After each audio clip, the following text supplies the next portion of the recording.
कभी करती हैं मुलाकातें, कभी करती हैं मुलाकातें, कभी यादों में बरसातें, किताबें करती हैं बातें, किताबें करती हैं बातें।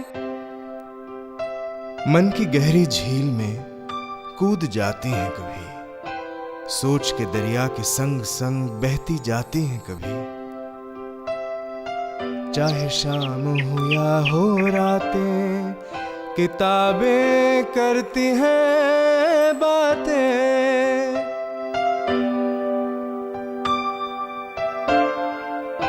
आज हमारे साथ हैं हिंदी के प्रख्यात लेखक श्री पुरुषोत्तम अग्रवाल जी, जिनकी किताब हिंदी सराय अस्त्रखान वाया येरेवान हाल ही में प्रकाशित हुई है। और इस किताब की चर्चा करने के लिए हमारे साथ हैं श्री पुष्पेश पंत, जो कि जाने माने लेखक हैं और एकेडमिक भी हैं। पुरुषोत्तम जी, इस किताब को लिखने का आपको इंस्पिरेशन कहाँ से मिला? देखिए, ये किताब एक यात्रा वृत्तांत के तौर पे नहीं लिखी गई है। मैंने यात्राएं बहुत की हैं, बहुत देश दुनिया देखा है, लेकिन ट्रैवलॉग लिखने की बात मुझे कभी गंभीरता से सूझी नहीं। इस किताब की शुरुआत असल में हुई मेरी कबीर संबंधी रिसर्च से। 4 बरस पहले जो मेरी किताब आई, और उसके लिए मैं रिसर्च बहुत पहले से कर रहा था, तो उसमें एक चीज़ ये थी कि कबीर के समय का भारत, यानी ब्रिटिश उपनिवेशवाद के पहले का भारत एक जड़ समाज था, एक स्थिर समाज था। व्यापार था, लेकिन दुनिया से संपर्क बहुत कम थे, और जो थे वो प्राचीन भारत में थे। पिछले 300-400 साल से तो कोई संपर्क थे ही नहीं। भारतीय लोग समुद्र पार नहीं करते थे, करते तो केवल मुसलमान समुद्र पार करते थे, आदि आदि। उस किताब पर काम करते हुए मुझे कुछ ऐसे संकेत मिले जो इस तरह की बातों को मिथ्या और भ्रामक साबित करते थे। उसी समय मुझे याद भी आया कि जवाहरलाल जी ने, राहुल जी ने जिक्र किया है रूस में बसे हुए भारतीय व्यापारियों का। वहाँ से ये शुरू हुआ। संयोग से मुझे जाने का अवसर मिला येरेवान, एक सरकारी काम से, संघ लोक सेवा आयोग की तरफ से मुझे जाने का अवसर मिला। तो मैंने कहा कि जब मैं येरेवान आया हूँ तो अस्त्राखान भी जाऊँगा ही, क्योंकि अस्त्राखान वो नगर था वोल्गा के किनारे पर, मॉस्को से करीब 300 किलोमीटर दक्षिण में, जहाँ भारतीय व्यापारी बसे हुए थे, और बाकायदा उनकी सुविधा के लिए अस्त्राखान के गवर्नर ने हिंदी सराय बनाई थी, और वो सराय आज तक मौजूद है। हालांकि उसमें अब लोग रहते हैं, वो एक तरह की रिहायशी इमारत में तब्दील हो चुकी है। तो इस तरह मैं वहाँ पहुँचा, ये खोजने के लिए कि भारतीयों की जड़ता का ये मिथक कितना भ्रामक है, कितना गलत है। और जैसा मैंने इस किताब में दिखाया है कि बाकायदा आते जाते थे, ज़रूरत पड़ने पर समुद्र भी पार करते थे, स्थल मार्ग से भी यात्रा करते थे, और केवल व्यापारी और बनिए ही नहीं, बल्कि ज़रूरत पड़ने पर पुरोहितों को भी ले जाते थे, ब्राह्मण लोग भी चले जाते थे, वापस आ जाते थे, और समुद्र पार करने से किसी की ब्राह्मणत्व तो किसी का खतरे में नहीं पड़ता था। अपने रीत रिवाज के कामों के लिए उन्होंने कहा कि भाई अब गंगा जी की ज़रूरत तो हर हिंदू को पड़ती है घर में रोज़ाना, तो गंगा जल इतना कहाँ से आएगा। तो एक अनुष्ठान किया, वोल्गा में गंगा जल थोड़ा सा डाल दिया, सारी वोल्गा गंगा मान ली गई। तो ये इस तरह से ये किताब शुरू हुई। पुरुषोत्तम भाई, मैं आपसे एक बात पूछना चाहता हूँ कि जो आपकी छवि है वो एक प्रगतिशील, धर्मनिरपेक्ष, समाजवादी विचारधारा के साथ जुड़े हुए व्यक्ति की है, और जिसके बारे में माना जाता है कि वो प्राचीन भारत जो है वो रूढ़िग्रस्त जड़ एक था, एक तरह का पूर्वाग्रह होता है आदमी के मन में। तो आदमी सोचता है कि भले आपने ये खोज जब शुरू की है तो आप कोई ना कोई प्रगतिशीलता का तत्व उस अतीत में ढूंढ निकालेंगे। और आपकी इस पुस्तक में जो मुझे सबसे अद्भुत उपलब्धि लगती है कि एक तरह की निसंगता, तटस्थता इसमें है, कि वो कोई बोझ वैचारिक सिद्धांतवाद का आपके साथ नहीं है। आपने खुले दिमाग से ये यात्रा की। और मैं अपना एक पूर्वाग्रह स्पष्ट कर दूं कि जब मैंने किताब उठाई तो सोचा कि 6 दिन में आपने सब कुछ देख लिया और शोध का निचोड़ भी इसमें आ गया। मगर जब किताब पढ़ी, मुझे लगता है कि जिसको आप यात्रा वृत्तांत कहते हैं, आपने इसे थॉटोलॉग भी कहा है, कहीं ना कहीं उससे कहीं अधिक, ये एकालाप से कहीं अधिक, अंतरलाप से कहीं अधिक एक वार्तालाप पाठक के साथ है।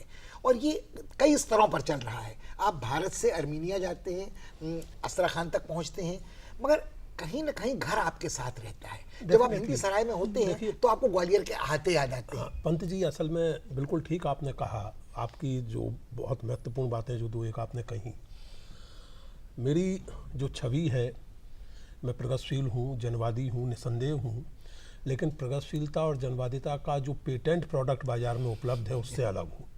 इसलिए केवल यही नहीं, अन्य प्रसंगों में भी धार्मिक आस्थाओं के प्रति मेरे मन में कोई विद्वेष नहीं है, बल्कि उनके प्रति एक सम्मान है, हर धार्मिक आस्था के प्रति। दूसरी बात ये कि आप कहीं भी चले जाएं और कोई भी खोज करें, अंततः वो खोज अपनी होती है और अपने घर की होती है। वो घर ही क्या जिसकी स्मृतियां आपको फॉन्ट ना करें, और वो स्मृति ही क्या जो घर को बुला दे। तो मैं अस्त्राखान में जब देखता हूँ या गारनी में कुछ देखता हूँ, गारनी में सूर्य का मंदिर मुझे मेरे मित्र दिखाते हैं और वो अपनी ओर से कहते हैं कि आप तो हिंदू हैं, हिंदुस्तानी हैं, आपको सूर्य मंदिर तो जल्दी समझ में आएगा। तो मैंने लिखा है कि हाँ, मुझे याद आई भारत की और सूर्य मंदिर की। कोणार्क की बाद में आई। मेरे अपने ग्वालियर में एक छोटा सा सूरज नारायण का मंदिर था, वो पहले याद आया। तो जब तक इस तरह की स्मृतियों के साथ, इस तरह की उसके साथ आप नहीं जाते, आपने जो कहा कि इस किताब की वैसी जकड़ है, वैसी पकड़ है, बहुत धन्यवाद आपका। कारण उसका ये है पुष्पेश जी, आप तो बहुत बेहतर जानते हैं इन चीज़ों को, कि असल में ये किताब एक तरह से अपनी जातीय स्मृति और पहचान की भी खोज है, और उस पर लगाए गए निराधार आरोपों का निराकरण करने का भी प्रयत्न है। भाई ठीक है, किसी इलाके की कुछ जाति के लोग नहीं जाते होंगे समुद्र पार, यहाँ तो जाते थे। दूसरी बात जो आपने कही, वो 4 इंच की बात जो आपने कही, वो कवियों के इस सिलसिले में, मतलब इस तथ्य को आप कैसे नकार सकते हैं कि मार्क्सवाद के नाम पर या बेहतर भविष्य के नाम पर लाखों करोड़ों लोगों को दुख दिया गया, उनके वध किए गए, और जो कवि 4 इंच के साथ जो हुआ, जहाँ से मेरी किताब आरंभ होती है, इसको नकारने से क्या लाभ होने वाला है। आपने कहा जातीय स्मृति की एक पड़ताल की बात, इस किताब की प्रेरणा कहीं ना कहीं इसकी खोज से, इसके लेखन से जुड़ी है। मुझे लगता है एक दूसरा मिथक यह है कि जातीय स्मृति जो है वो उपजातीय स्मृति में बदल जाती है, कि द्रविड़ों की एक जातीय स्मृति है, आर्य वंशजों की एक जातीय स्मृति है, पंजाबी शरणार्थियों की एक जातीय स्मृति है, सिखों की एक जातीय स्मृति है। मगर जो आपकी किताब से बात जाहिर होती है कि भारतीय समाज में, आपने कहा कि मारवाड़ी व्यापारी गया, वो वणिक भी हो सकता था, वो वणिक नहीं भी हो सकता। मैं आपको एक चीज़ बहुत, हाँ, मैं वही कहने जा रहा था। ये मुझसे पहले स्टीफन डेल ने नोट किया है, रूसी दस्तावेजों के आधार पर। स्टीफन डेल ने 20 साल पहले जो किताब लिखी थी, जिसका मैंने इसमें जिक्र किया है, उसमें उन्होंने लिखा है कि जिनको ये रूसी अधिकारी बनिए के रूप में अपने दस्तावेजों में दर्ज करते थे, जरूरी नहीं है कि वो सब जन्म के बनिए रहे। बिल्कुल, वो किसी भी जाति के हो सकते थे, लेकिन चूंकि व्यापार करते थे तो रूसियों के लिए बनिए हो जाते थे, क्योंकि रूसी ये जान गए थे कि हिंदुस्तान में व्यापार करने वाले को बनिया कहते हैं। नंबर 1। नंबर 2, जो जानकारी मेरे पास है और जिसका जिक्र इसमें है, अधिकांशतः इनमें मारवाड़ी थे या मुल्तानी थे, इक्का दुक्का पंजाबी, सिंधी और गुजराती भी थे, लेकिन सराय हिंदी थी। उन्होंने खुद को भी हिंदी सराय नाम दिया था, और रूसी दस्तावेजों में भी वो हिंदी सराय है, ठीक वैसे ही जैसे उसके ठीक सामने फारसी सराय है और बगल में आर्मीनिया सराय है। तो मुझे लगता है जिस जातीय स्मृति की बात आप उठा रहे हैं वो हिंदी जातीय स्मृति है, और वो इंडिक, आप उसे कहें हिंदू ना कहें, वो इंडिक शब्द है, तो हिंदी सराय है। मुझे लगता है इससे एक दूसरी रोशनी प्रकारांतर से ये भी पड़ती है, जो बस हिंदी उर्दू की है, हिंदी हिंदवी की है, हिंदी दखनी की है, कि वो हजरत अमीर खुसरो तक पहुँचती है, फिर वली साहब तक पहुँचती है, दखनी तक। मगर कहीं ना कहीं जब आप हिंदी सराय आज से 500-600 साल पहले अर्मेनिया में पाते हैं, तो अर्मेनिया में नहीं, रूस में पाते हैं, तत्कालीन रूस में पाते हैं, और उसके बाद अब आप पाते हैं कि आज तो ये रूस का हिस्सा नहीं है, आज तो ये एक अलग राज्य है, राष्ट्र राज्य है कहिए। तो कहीं ना कहीं राष्ट्र राज्य की जो पहचान औपनिवेशिक काल में बनी है, या जो हमारी जातीय स्मृति के बारे में हमें सरलीकरण सिखलाए गए हैं, उससे बहुत भिन्न कुछ धारणा इसमें आती हैं। देखिए पुष्पेश जी, असल में जैसे आपने नोट किया, और किताब का पहला ही वाक्य है कि ये ट्रेवेलॉग के साथ साथ थॉट लॉग भी है, और थॉट लॉग है तो उसमें केवल रिसर्च नहीं है, उसमें रिफ्लेक्शंस भी हैं, उसमें जो जानकारियाँ थी मेरे पास या जो इस यात्रा के दौरान हासिल हुई, उन सब पर सोच विचार है। हम सब लोग जानते हैं कि नेशन स्टेट और नेशन जिस रूप में आज हम जानते हैं, ये वेस्टफीलिया की संधि का परिणाम है। इसके पहले दुनिया में वर्ल्ड सिस्टम था, ऐसा नहीं है कि वर्ल्ड सिस्टम नहीं था, लेकिन वहाँ सभ्यताएँ थीं या साम्राज्य थे, मुगल साम्राज्य था या ऑटोमन साम्राज्य था। तो नेशन स्टेट अंततः एक इतिहासबद्ध धारणा है, इतिहास में आई, और यूरोपियन यूनियन इस बात का प्रमाण है कि इतिहास में धीरे धीरे वो विलय के रास्ते पर भी है। लेकिन यहाँ जो बात है बात हिंदी भाषा की नहीं है, बात रूसियों की निगाह में और इन जाने वालों की खुद की निगाह में भी उस भौगोलिक स्तर से संबंधित होने की है जिसको उस समय हिंदुस्तान कहा जाता था। और हिंदुस्तान से अगर आप आ रहे हैं तो आप हिंदी हैं। आपकी भाषा कुछ भी हो सकती है, यानी मैं अभी दावे से नहीं कह सकता, लेकिन मेरा अनुमान है और दोबारा कभी जाने का मौका मिला तो मैं इसकी पुष्टि करूंगा कि इन लोगों में ऐसे भी लोग रहे होंगे जिनकी मातृभाषा ऐसी कोई बोली नहीं होगी जिसे हम हिंदी में गिन लेते हैं। नहीं, जैसे आपने मुल्तान का जिक्र किया, वहाँ रहने वाले सराउगी बोलते हैं, वो पंजाबी मानने को तैयार नहीं। गुजरातियों का जिक्र है, हो सकता है कुछ मराठी भी रहे हो, ठेठ दक्षिण के भी लोग रहे हो सकते हैं, लेकिन एक सांस्कृतिक समूह के रूप में सबके सब हिंदी हैं। और ये मार्के की बात है पुष्पेश जी, वहाँ जो दस्तावेज और जो रिकॉर्ड मैंने देखे कि उन्होंने जो सेंसस किया भारतीय व्यापारियों का, उसमें इक्का दुक्का को छोड़ के सबके सब हिंदू थे, एक भी मुसलमान नहीं था। मगर हिंदू धर्म की जो पहचान आपकी किताब में प्रतिबिंबित हो रही है वो फिर बड़ी विचार उत्तेजक हाँ, है नहीं, वो तो कि है ही। वहाँ एक ब्राह्मण की दी व्यवस्था नहीं है। नहीं, वहाँ वो अपने पुरोहित को ले जाते हैं, मगर वोल्गा भी गंगा बन जाती है और वहाँ का दरवेश भी पुरोहित बन सकता है। पुरोहित की हैसियत उतनी ही है जितनी होनी चाहिए। पुट इट आज के मुहावरे में कहें तो सर्विस प्रोवाइडर की। बिल्कुल। अगर आप मेरे पुरोहित ठीक से नहीं, मेरी सर्विस मुझे ठीक से नहीं दे रहे हैं, मेरे पैसे का मोल मुझे नहीं दे रहे हैं, तो आप चलिए मैं कोई और पुरोहित पकड़ मैं यहाँ के स्थानीय दरवेश को ले लूंगा। हाँ, यहाँ के दरवेश को ले लूंगा एक तरह का उदारवादी सहिष्णु समन्वयात्मक निश्चित सोच रूप से, निश्चित उस हिंदू धर्म की पहचान है जो आपको तत्कालीन अर्मानिया में नजर और उसकी देखिए, आर्मीनिया नहीं, रूस। हाँ। और देखिए उसमें एक समस्या भी है जिसकी ओर मैंने इसमें संकेत किया है, और वो हिंदू सांस्कृतिक स्मृति की स्थायी समस्या है। मैंने लिखा है इसमें कि ऐसा नहीं है कि वो लोग लिखना पढ़ना नहीं जानते थे या लिपि का प्रयोग नहीं करते थे, बल्कि वहाँ मुझे बताया गया कि पुरानी पोथियों को नागरी लिपि में या मुड़िया लिपि में करके वो सुरक्षित रखते थे। सारा व्यापार होता था दस्तावेजों के जरिए होता था, लिखित रूप से होता था, हुंडी, कस्टम के कागज, खाते, सब मैंने वहाँ देखे।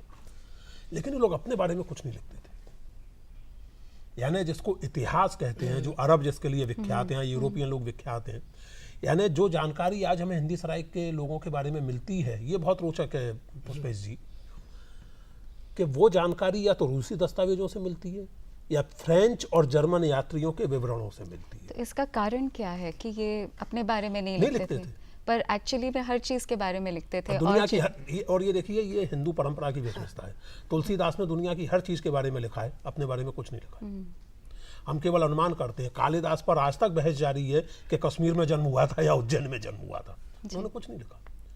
और इसकी हम एक तरह से प्रशंसा भी कर सकते हैं कि क्या अपने बारे में लिखना काल के अनंत प्रवाह में, लेकिन इतिहास का विद्यार्थी होने के नाते इस बात को लेकर मुझे अपने पूर्वजों पर गुस्सा जरूर आता है। तो आपने इतिहास की बात की तो मुझे लगता है इस किताब में एक और पहलू जो मुझे लगा, जिसका जिक्र अभी चलते चलते छुआ आपने सिर पर, है कि यदि आप बात करें सभ्यताओं की और संस्कृतियों की और साम्राज्य की और आधुनिकता के पहले के, उपनिवेशवाद के पहले के संसार की, तो कहीं ना कहीं मुझे इसमें लगता है कि जिस भौगोलिक जगह की आप बात कर रहे हैं, वहाँ ईसाईयत है, वहाँ इस्लाम है, वहाँ बौद्ध धर्म है, वहाँ हिंदू धर्म भी है, और वहाँ ये सारे सब धर्मों का एक अस्तित्व ऐसा है जो बिना समधर्म समभाव के है। शासक का एक अपना धर्म है, उसकी कुछ कट्टरता भी है। इतनी रियायत इन हिंदी सराय में रहने वालों से बरती जाती है कि उन्हें जबरन ऑर्थोडॉक्स चर्च का कन्वर्ट नहीं कराया जाता है। उनको अपने मुर्दे जलाने की अनुमति दी जाती है, मगर नजर बचाकर शहर के बाहर। उसमें देखिए बहुत सीधी सी बात है, उसका कारण है व्यापार में इनका प्रभाव और उस समय की अंतर्राष्ट्रीय परिस्थिति, जिसमें रूस का जार चाहता है कि भारत के शासक से उसके संबंध अच्छे रहें। वो शासक चाहे औरंगजेब हो चाहे कोई और हो, क्योंकि उसको लगता है कि भारत से संबंध अच्छे रहेंगे तो व्यापार अच्छा रहेगा, और व्यापारी अधिकांशतः हिंदू हैं। रूस के जार को इससे मतलब नहीं है कि भारत में हिंदू और मुसलमान कैसे रहते हैं कैसे नहीं रहते हैं, उसके यहाँ जो हिंदुस्तानी बसे हैं उनको तकलीफ नहीं होनी चाहिए। लेकिन जो उसके अपने समाज की जो कट्टरपंथी ताकतें हैं, रशियन ऑर्थोडॉक्सी है, चर्च है, वो इन लोगों के खिलाफ है। तो एक वाया मीडिया कि आप मंदिर बना सकते हैं, पूजा कर सकते हैं अपनी सराय के भीतर। मैंने फोटो दिया है कि कमरे के भीतर आप पूजा कीजिए, आप पब्लिकली मंदिर नहीं बना सकते। अपने मुर्दे आप जला सकते हैं, लेकिन आप नगर के बाहर जलाइए। दूसरी ओर अगर आपको कोई परेशान करता है, आपके गौ पूजक होने के नाते आपको कोई चढ़ाता है या आपको कोई जबरन ईसाई बनाने की कोशिश करता है, तो दैट इज नॉट डन। तो दोनों तरफ वो मैसेज जार की सरकार दे रही है कि आप अपनी सीमाओं में रहिए और रशियन ऑर्थोडॉक्सी को कह रही है कि आप इनको तंग मेरे मत मन में कीजिए। कुतूहल वो थोड़ा इससे अधिक जटिल है कि जैसे एक बड़ी चर्चित किताब है सैमुअल हंटिंगटन की रही है द जी, clash of Clash of civilizations, Civilizations, जी। तो जिसमें क्लैश ऑफ सिविलाइजेशन के जो फॉल्ट लाइंस हैं वो बुनियादी तौर पर सभ्यता की दरारें जो हैं वो धर्म के आधार पर हैं, वो इस्लाम और ईसाइयत और यहूदी के बीच में है। मगर जिस स्थल का आप वर्णन कर रहे हैं एक देश काल का एक खास समय में, वहाँ ये फॉल्ट लाइंस नहीं नजर आती है। वहाँ ये लगता है कि हैं देखिए, हंटिंगटन जैसे पंत जी आप जानते हैं, हंटिंगटन जैसे लोगों की प्रॉब्लम यह है कि वो गैर यूरोपीय समाजों में पॉलिटिकल इकोनॉमी तक के अस्तित्व को मानने में उन्हें तकलीफ होती है। उन्हें लगता है कि गैर यूरोपीय समाज केवल सभ्यता के पैरामीटर में, केवल संस्कृति के पैरामीटर में चल सकते थे। वो ये कल्पना नहीं कर सकते कि भारत जैसे हिंदू बहुल देश में 700-800 बरस तक मुस्लिम धर्मावलंबी शासन चलता रहा, अल्पसंख्यक शासक थे और वो शासन चलता रहा।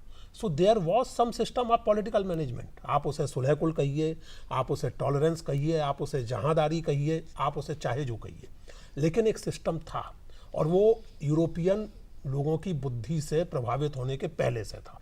वही स्थिति यहाँ है।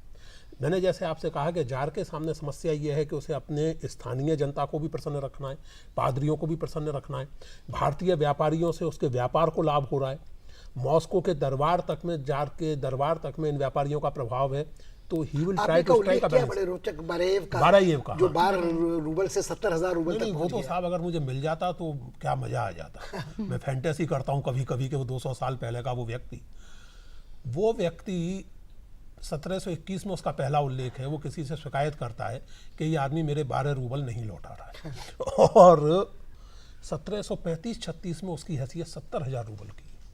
अस्त्राखान के सारे भारतीय व्यापारी, आप तो जानते हैं, सारे भारतीय व्यापारियों की हुंडियां उसने खरीद ली और मोनोपोली कायम कर दी।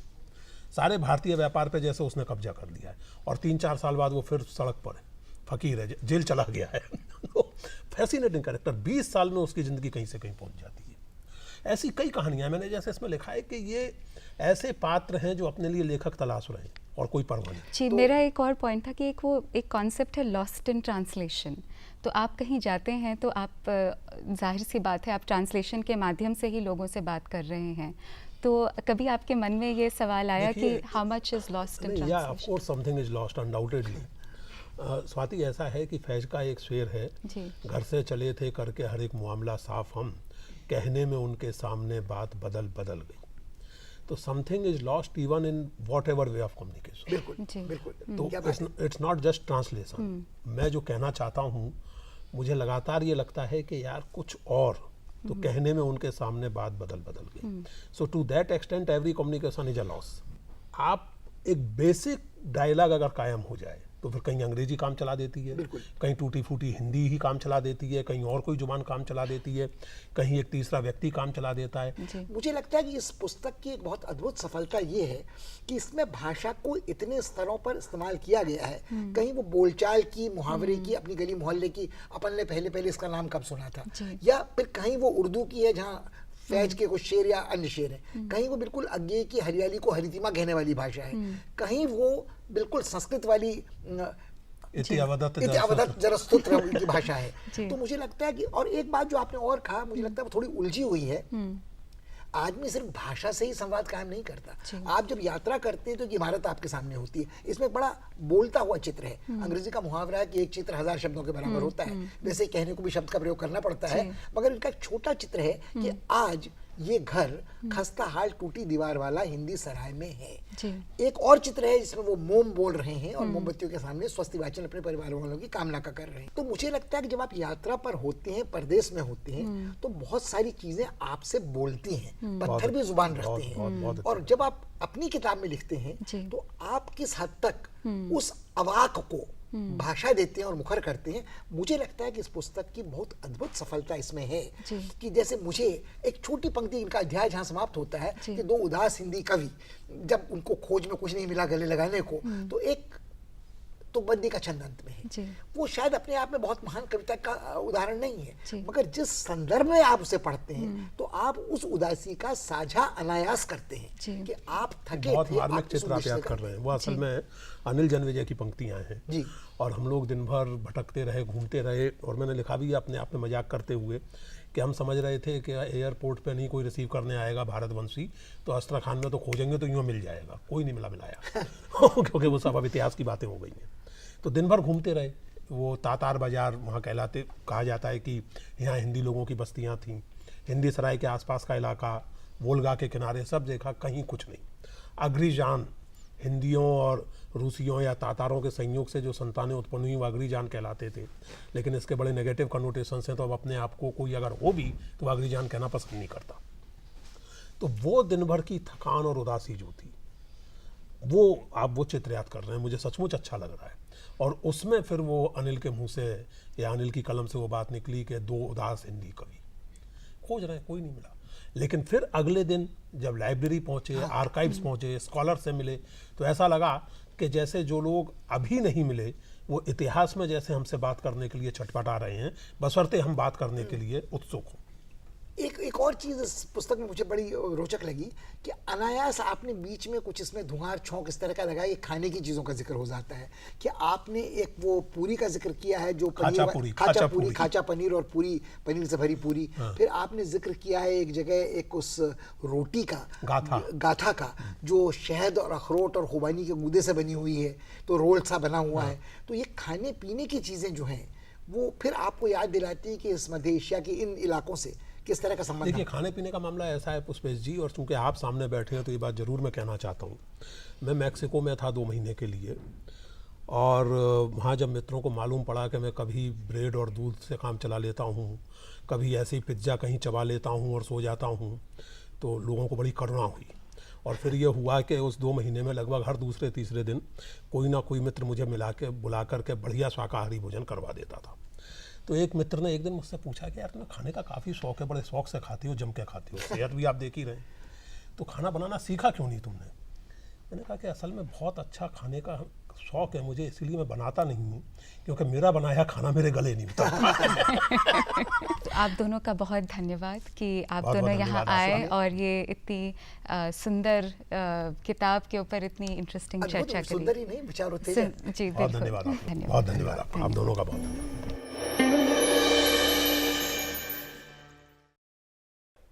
Lorca. Dawn will come, as it always has, escorted with pearls, the earth chalice spiked with frost. Between your rivers, one lament and the other blood. The land will flame like a tongue of fiery green, threading the Sierras. The bull ring will pulse with blood. The red dust will still whirl and eddy across the road. Evenings will be as they were before, light rose or mauve shadow, or smeared with iodine and chalked with the flight of cranes. Nightscapes will be the same, bars of flamenco carried by the wind, goat herds round a fire, and sheepdogs barking at the rustle of dry oak leaves. Only you will not be there. I'll follow it up with a love poem. It's called Fragment. The heaven's blue was in her eyes. He stammered when he met her first. 2 weeks they moved, hand touching hand. For once his lips encountered hers. He groped over her waist and found her drawing back and knew he had lost. Despairing, gazed into her eyes, one blue with sulphur, one with frost. This is a poem I wrote on my daughter, to my daughter Ruxain. 3 years and then again the uterus flowered. Lights reeled for her and then backed off as they drew you from the weed bed of the womb. Then you cried, a lung of light in a dark room, and she came back. I'm referring to the mother, my wife. 2 vaccine marks sprout bulbous on your arm, which lies over my shoulder halfway across my back. And as you turn warmer and heavier in my arms, I know that sleep has caught up with you. Supple-boned fledgling, you are all gristle, soft chalk bone, and spiny shadow, your looks quick with startled birds. Snug in a forest of syllables, without which the winds prowl, without which the winds howl, but cannot enter, may you live forever in the house of words. But if you falter, blind with rain, don't panic. You'll find an arm brown as bark, and when you reach for the bark, may you find the flowers thereon. While wandering, you may hitchhike through the strangest lands, but when you rest, have known things around you. Look fresh, like a rain-washed leaf with a spray of light on it, and may your breath be spiked as now with the tang of mint and clove and cinnamon.